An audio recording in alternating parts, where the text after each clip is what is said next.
Hello friends, in this module we are going to discuss the different types of microscopy, and in today's lecture we are going to talk about Bright Field Microscope, also called the compound light microscope. On the basis of source of radiation, microscopy can be divided into two main categories: light microscopy and electron microscope. Light microscopy, as the name suggests, makes use of light waves to obtain magnification. This can further be divided into different types like bright field microscopy, dark field microscopy, UV microscopy, phase contrast microscopy, and fluorescence microscopy. Electron microscopy is mainly of two types: transmission electron microscopy and scanning electron microscopy.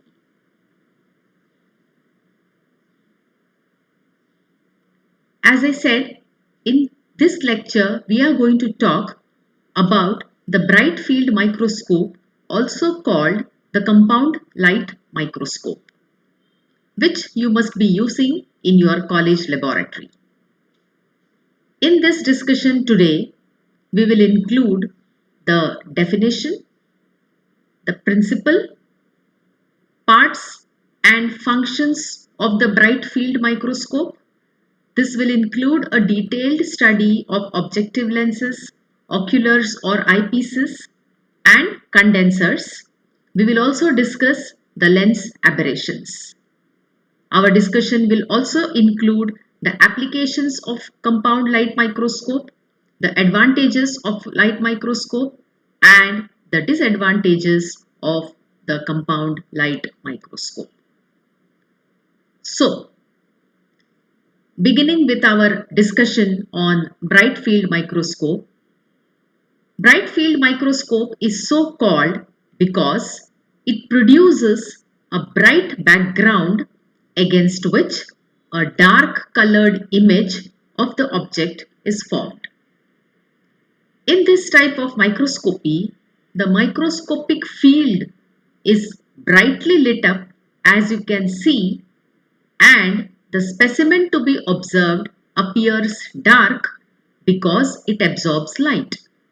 Normally, microorganisms are transparent and hence unable to absorb light. This hurdle can be overcome by staining the specimen, which results in greater contrast and color differentiation. This microscope can be used for both live unstained material or preserved stained material and gives a magnification of 1000 to 1500 times. It is also commonly called compound microscopy because it makes use of two types of lens system, mainly the objectives and the oculars.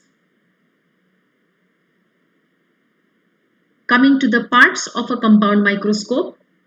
A compound microscope, as shown in this figure, consists of a metal body which is mainly composed of a base and an arm.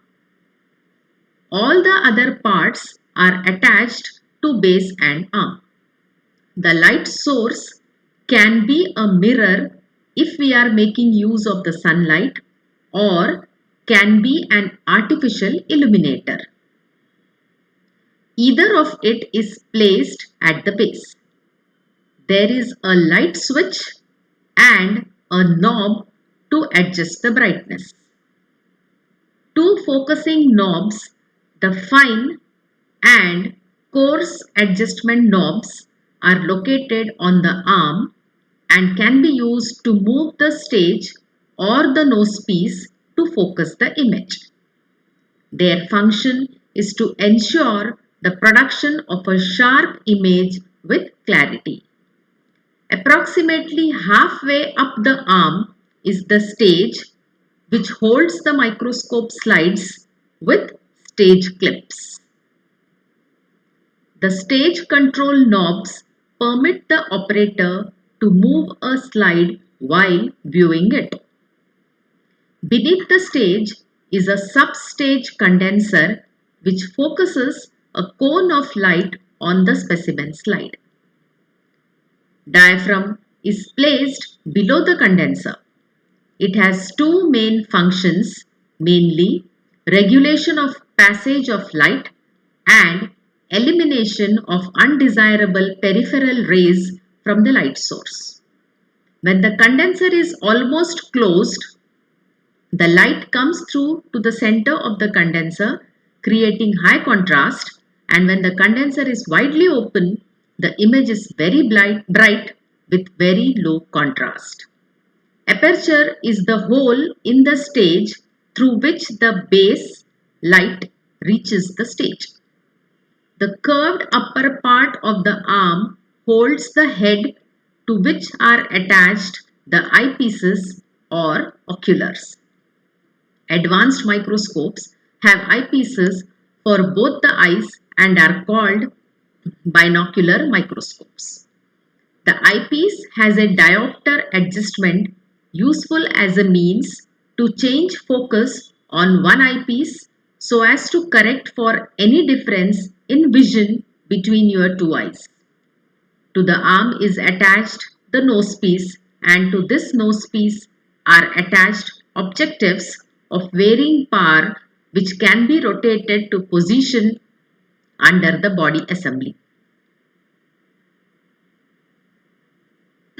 Let us now discuss the first lens system, the objective lenses. Microscope objectives are perhaps the most important components of an optical microscope because they are responsible for primary image formation and play a central role in determining the quality of images that the microscope is capable of producing. Objectives are also instrumental in determining the magnification of a particular specimen and the resolution under which fine specimen detail can be observed in the microscope. The main functions of the objective lenses are to gather the light rays coming from the object, to unite the rays of light to a point, to magnify the image.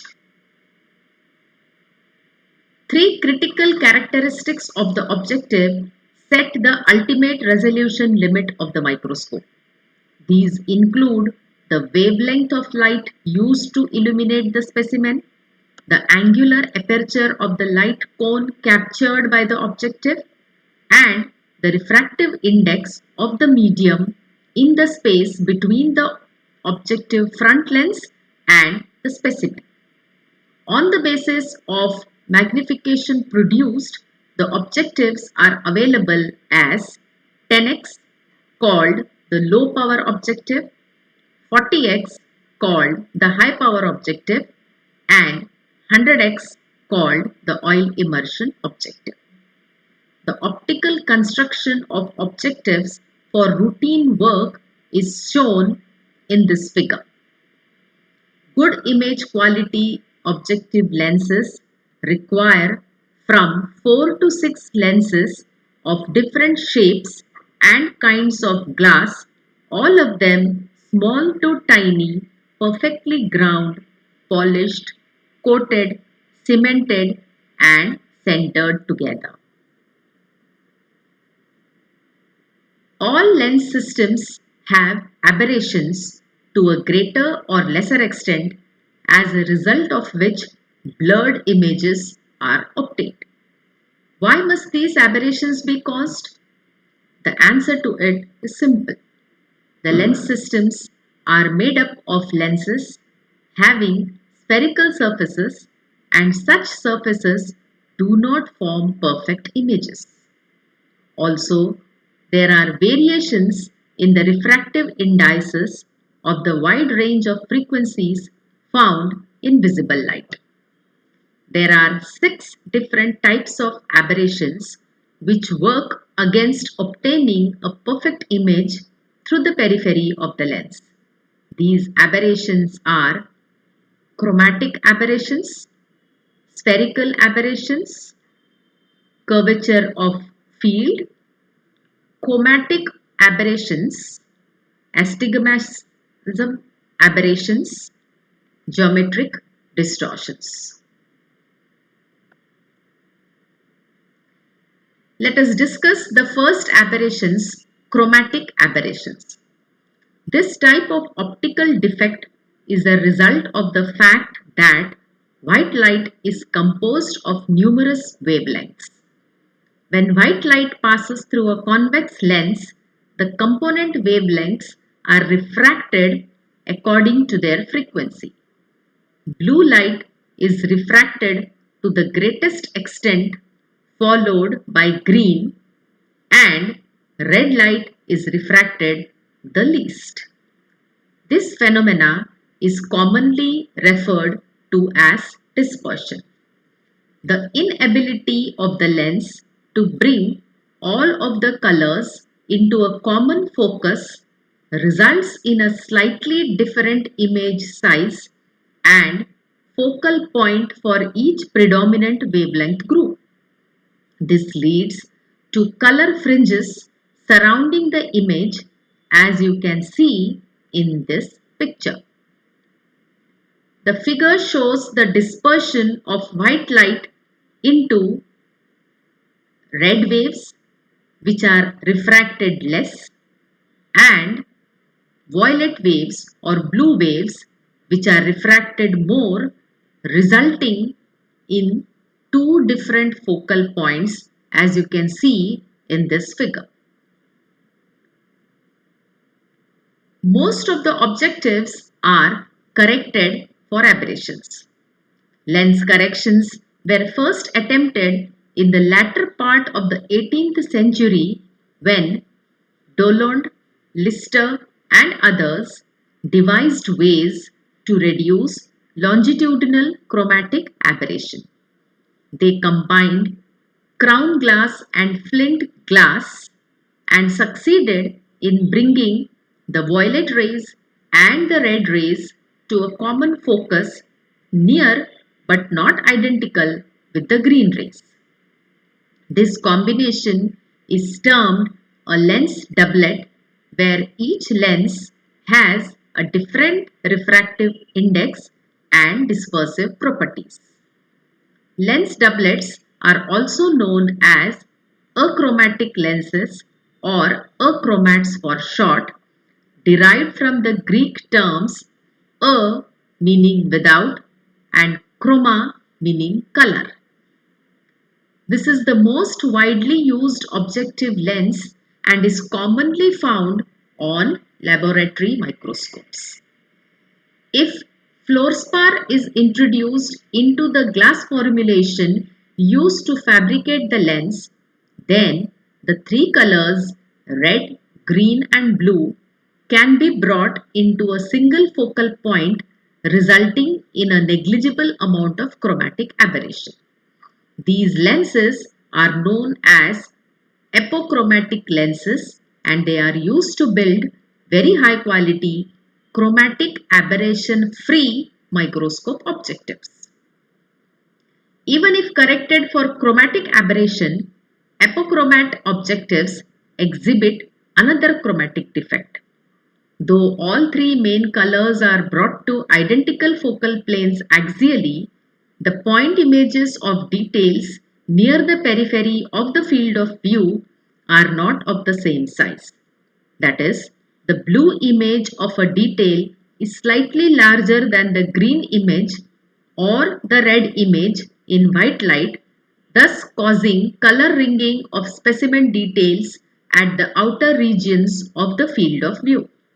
This defect is known as lateral chromatic aberration or chromatic difference of magnification.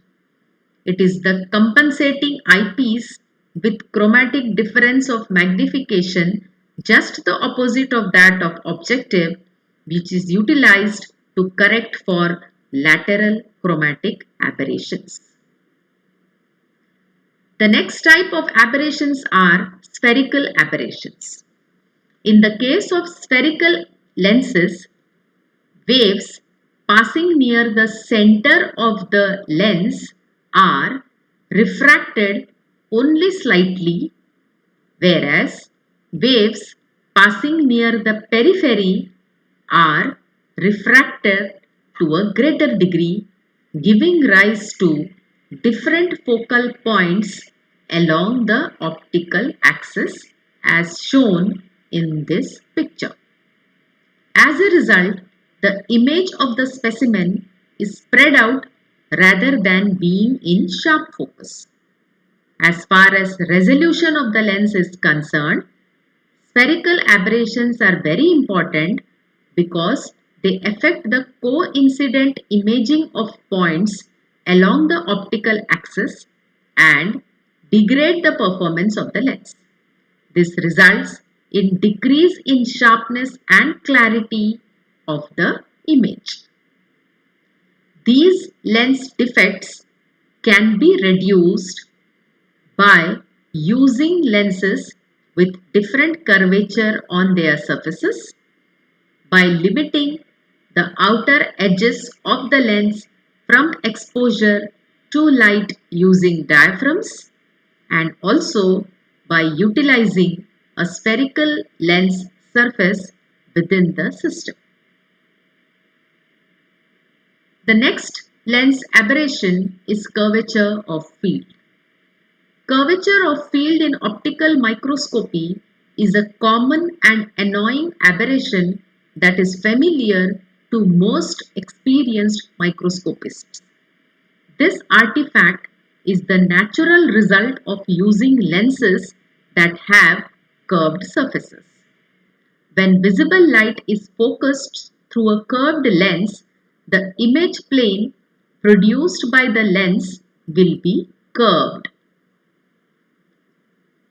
When the image is viewed in the eyepieces of a microscope, it appears either sharp and crisp in the center or on the edges of the view field, but not both.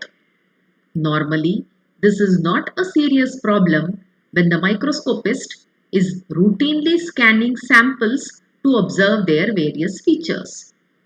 This can be simply overcome by using the fine focus knob to correct small deficiencies in specimen focus. However, for photomicrography, field curvature can be a serious problem, especially when a portion of the photomicrograph is out of focus. In this picture, the edges are in focus, whereas the central portion is blurred. However, in the next picture, the central portion is in focus, but the edges are not. Neither is desirable by the microbiologist. Modern microscopes deal with field of curvature by correcting this aberration using specially designed flat field objectives. These specially corrected objectives have been named plane or plano objectives and are the most common type of objective in use today.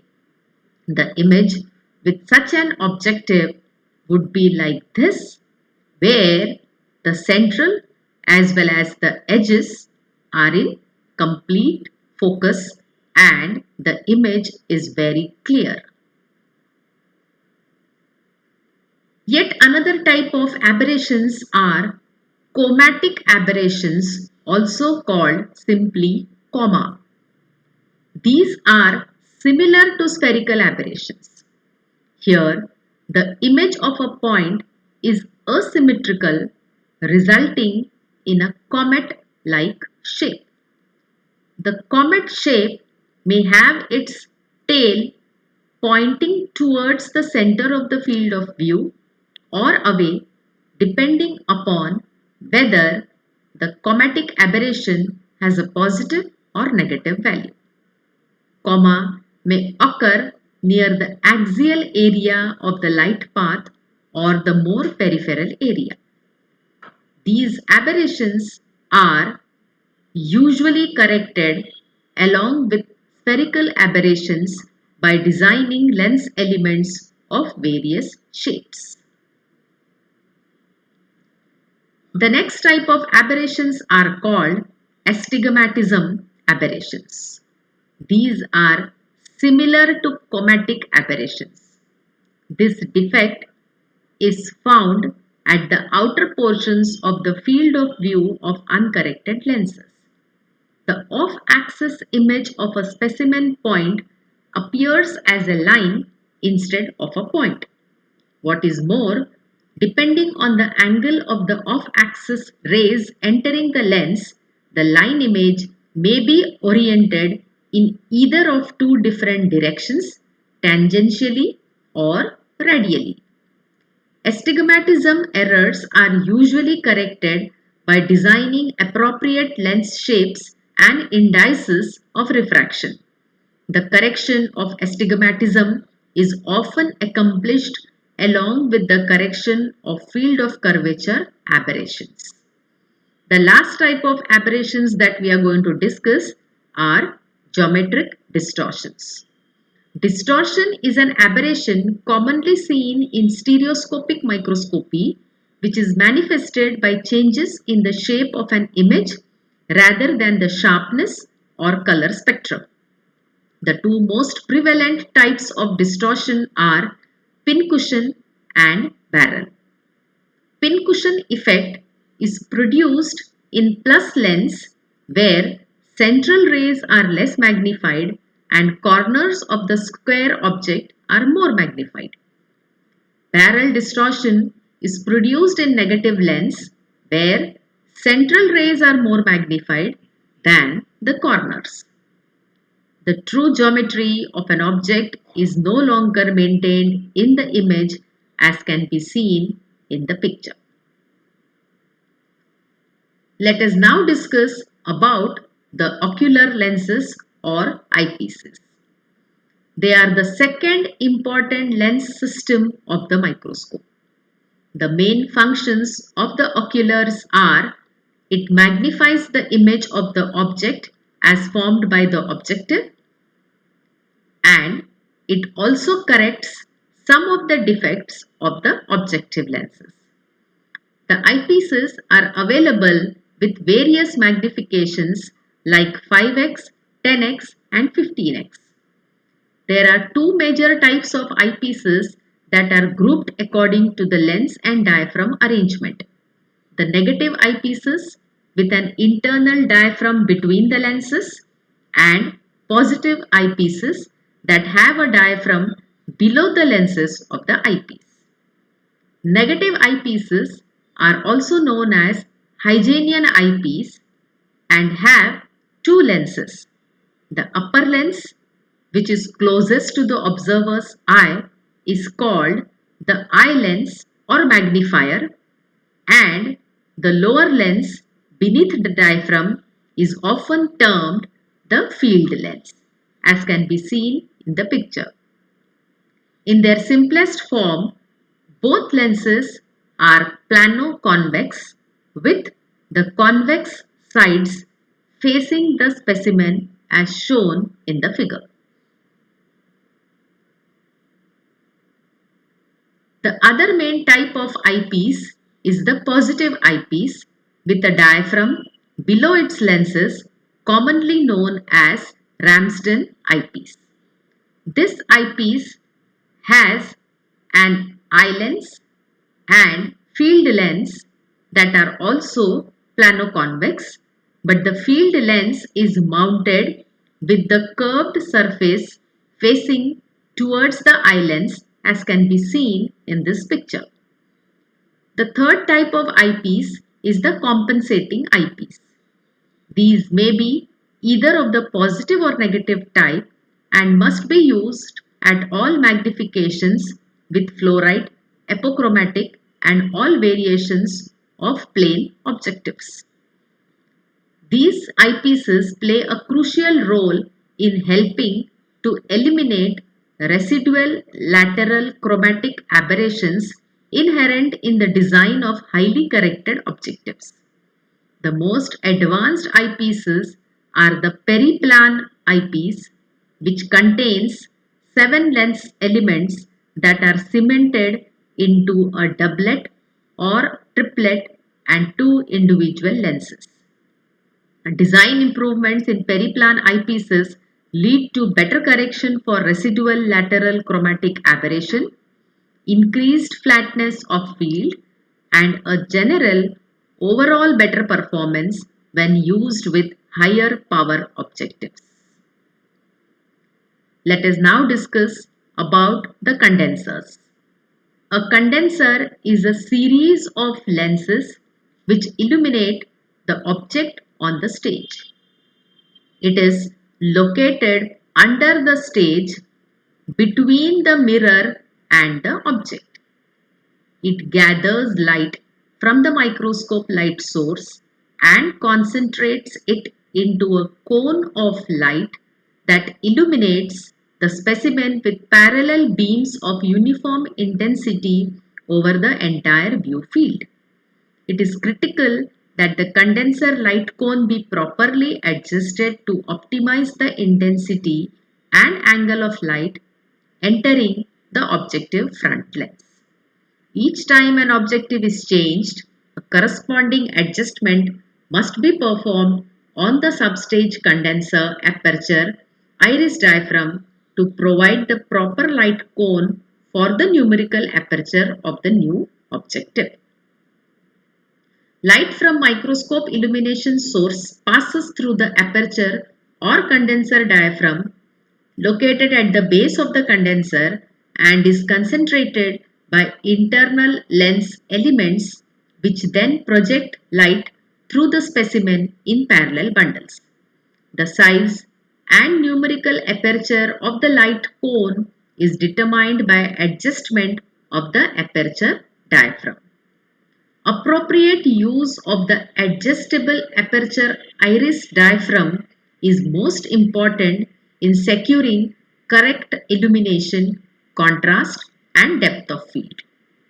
The opening and closing of this iris diaphragm controls the angle of illuminating rays which pass through the condenser, through the specimen and then into the objective. When the aperture is opened too much, stray light generated by refraction of oblique light rays from the specimen can cause glare and lower the overall contrast. On the other hand, when the aperture is closed too far, the illumination cone is insufficient to provide adequate resolution and the image is distorted due to refraction and diffraction from the specimen. Let us now discuss the types of condensers. Generally, condensers are of 4 types: Abbe condensers, achromatic condensers, aplantic condensers and aplantic achromatic condensers. Let us talk about the Abbe condensers first. These are the simplest and least corrected condensers that can have a numerical aperture up to 1.25. Abbe condenser has 2 optical lens elements that produce an image of the illuminated field diaphragm that is not sharp and is surrounded by blue and red color at the edges. The Abbe condenser is suited mainly for routine observation with objectives of modest numerical aperture and magnification. The next type of condenser is an achromatic condenser. These typically contain 4 lens elements and have a numerical aperture of 0.95, the highest attainable without requiring immersion oil. This condenser is useful for both routine and critical laboratory analysis with dry objectives and also for black and white or color photomicrography. Aplantic condensers are well corrected for spherical aberrations but not for chromatic aberrations. These condensers feature 5 lens elements and are capable of focusing light in a single plane. Aplantic achromatic condenser is the best condenser with the highest level of correction for optical aberration. This condenser is well corrected for both chromatic and spherical aberrations and is the condenser of choice for use in critical color photomicrography with white light. A typical aplantic achromatic condenser features 8 internal lens elements cemented into 2 doublets and 4 single lenses. Let us now talk about the applications of Bright Field Microscope. Bright Field Microscope is used in several fields from basic biology to understanding cell structures in cell biology, microbiology, bacteriology to visualizing parasitic organisms in parasitology. Most of the specimens to be viewed are stained using special staining methods to enable visualization. The applications are: bright field microscopes are used to visualize and study the animal cells.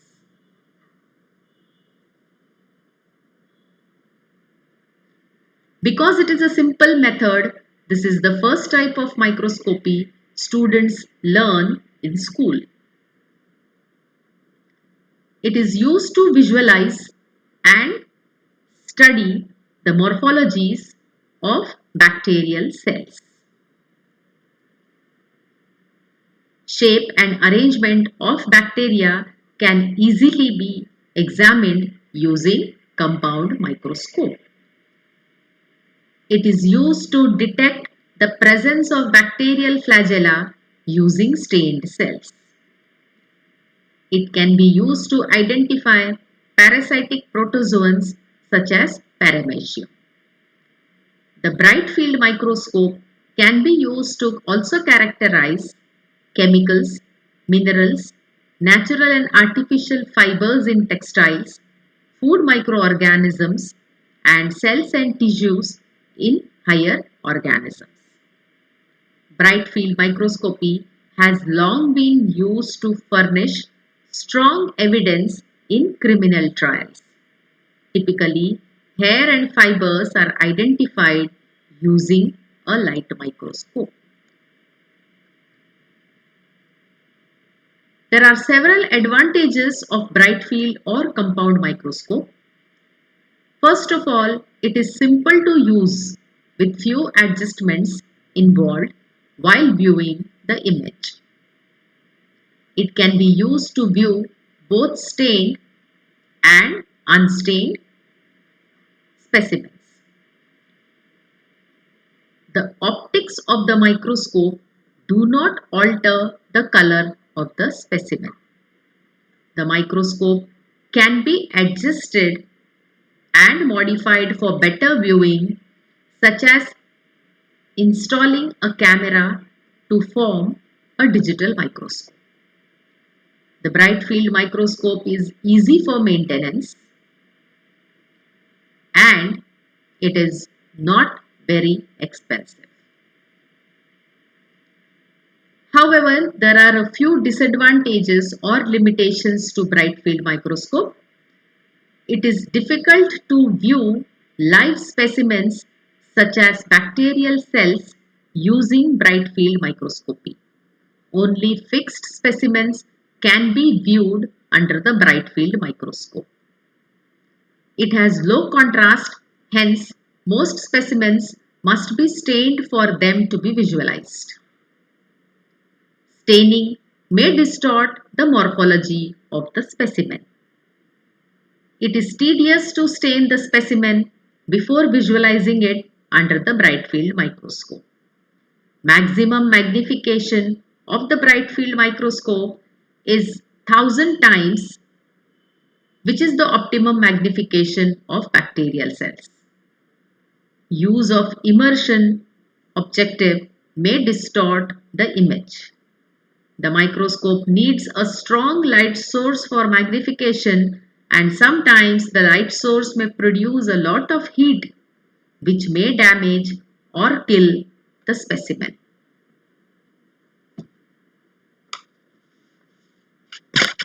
So students, with this discussion, I believe you should be able to answer any question related to parts of compound microscope, functions of objective lenses, types of lens aberrations, functions of oculars, types of oculars, types of condensers, applications of bright field microscope, advantages and disadvantages of bright field or compound microscope.